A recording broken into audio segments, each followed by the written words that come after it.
যে যখন আসে সে তখন স্বৈরাচার হয়ে যায়। ফেরাউন নামাইছি, এখন নমরুদ আর বসাইতে চাই না। নিম্ন শ্রেণীর লোকের মুখে হাসি ফুটাইতে হবে। এই হাসি দিয়েই জানি তারা মনে করেন ক্ষমতায় চলে যাইতে পারে, কারণ মন জয় না করে ক্ষমতায় যাইতে পারবে না। তারা জুলাই অভ্যুত্থানের মধ্য দিয়ে তাদের দল গড়ছে, কিন্তু জুলাই অভ্যুত্থানের কোনো স্পিরিট, তাদের দলের যে যাত্রা, সেই যাত্রায় আমরা দেখতে পেলাম না। স্বাধীনতার জন্মের থেকে আজ যাবত কেউ আমাদের আশা পূরণ করতে পারেনি। ওনারা যদি ওনাদের স্বার্থে আসতে চায় তাহলে নতুন রাজনৈতিক দলের দরকার নাই। আগামী 28শে ফেব্রুয়ারি সংসদ ভবনের ঠিক সামনেই নতুন রাজনৈতিক দল আত্মপ্রকাশ করতে যাচ্ছে।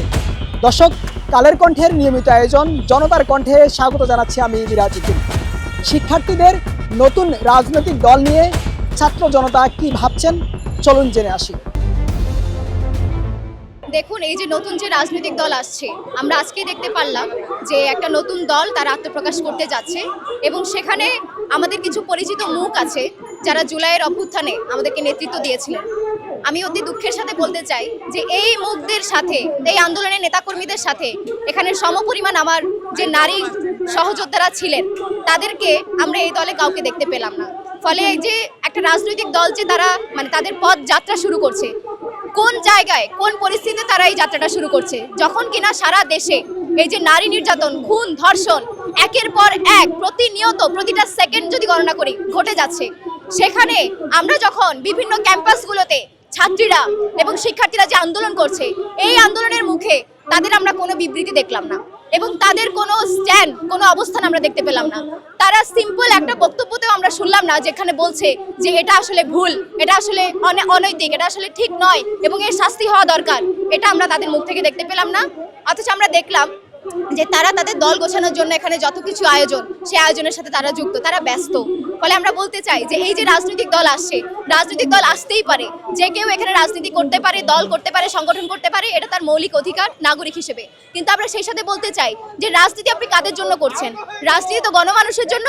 তো সেই গণমানুষের একটা বড় অংশ তো এখানে নারী, এবং এই নারী যারা কিনা এই আন্দোলনের সময় তাদের সবচেয়ে বড় অংশগ্রহণ ছিল, তাহলে সেই নারীরা আপনার দলে তো নেই, এবং আপনার দলের এই অবস্থানটা আমরা স্পষ্ট দেখতে পাচ্ছি না যে এই ঘটমান ইস্যুটাকে আপনি কিভাবে দেখছেন, আপনার দল কিভাবে দেখছে।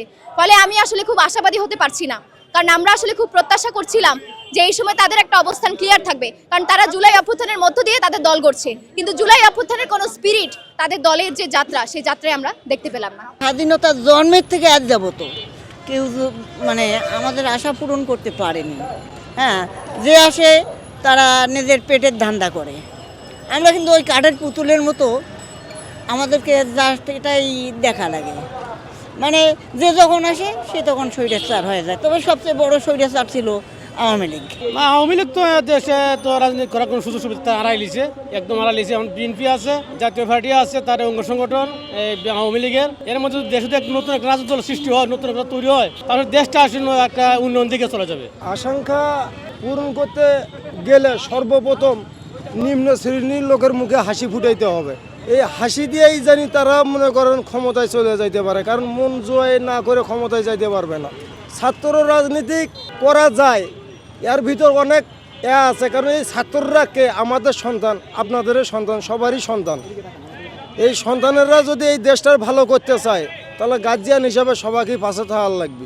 ছাত্ররা ভাই, আপনারা দেশের বর্তমান শিক্ষিত পোলাপান, আপনারা দেশের মাথা লইছেন, দেশের মাথা নিয়ে দেশটা নিয়ে চিন্তা ভাবনা করেন, কারণ আমরা বাঁচবো না, প্রজন্মে যারা আসবি তারা জানি বলতে পারবে এর আগে আমার সিনিয়র ভাই যারা ছিল তারা দেশটার কিছু করে গেছে। যদি নতুন দল আসে, বিএনপি আসে বা জামাত আসে, আমাদের কোনো সমস্যা নেই। আমরা চাই যেমন নিত্য প্রয়োজনীয় জিনিসের মূল্য কমতির দিকে থাকে, আমরা যেমন খায়া বাঁচতে পারি। রাজনৈতিক দল তো এখন অনেকে আছে, তারপরে যেহেতু আমাদের সিনিয়র ভাইয়ারা ওনারা যেহেতু নতুন রাজনৈতিক দল গঠন করতে চাচ্ছে, ওনারা গঠন করতে পারে, কিন্তু অবশ্যই সেই দলকে দেশের জনস্বার্থে কাজ করতে হবে। দেশের জনস্বার্থে জনগণের যেটাতে ভালো হয় ওনাদের সেইটা করতে হবে। দ্রব্য মূল্যের দামগুলো কমাতে হবে যেন জনগণ তাদের আয় অনুযায়ী জিনিসগুলো পায়। একেবারে দেশের জনস্বার্থে ওনাদের কাজ করতে হবে এবং দেশের উন্নয়ন নিশ্চিত করতে হবে, কারণ ওনারা যদি ওনাদের স্বার্থে আসতে চায় তাহলে নতুন রাজনৈতিক দলের দরকার নেই। অবশ্যই নতুন রাজনৈতিক দলকে দেশের জনস্বার্থে কাজ করতে হবে। যে সরকারি আসুক, আমরা প্রতারিত, আমরা সাধারণ মানুষ কোনো সরকারের সাহায্য সহযোগিতা আমরা তেমনভাবে পাই না। আমরা সাধারণ মানুষ যেমন রিক্সা চালাই, এমন সবসময় দাম দিয়ে খাইতে হয়। আমরা এক কথা বলতে গেলে যে এখন ফেরাউন নামাইছি, এখন নমরুদ আর বসাইতে চাই না।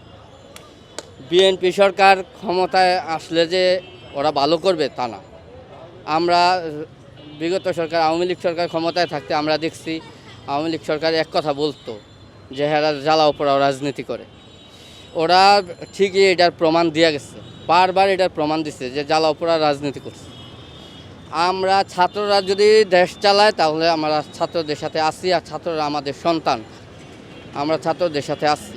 নতুন রাজনৈতিক দল কি করবে না করবে সেটা তো আসলে তারা আসার পরে বোঝা যাবে। আমার মনে হয় যে যে প্রক্রিয়ায় দলটা গঠিত হয়েছে সেই প্রক্রিয়াটা ঠিক কতটুকু ডেমোক্রেটিক এটা একটা বিষয়, এবং তারা যেটা চেষ্টা করছে গোটা অভ্যুত্থানের যেই কি বলে ম্যান্ডেট, সেটা এক প্রকার দলীয়ভাবে কুক্ষিগত করার যে চেষ্টাটা করছে, আশা করি তারা সামনের দিন এটা করবে না।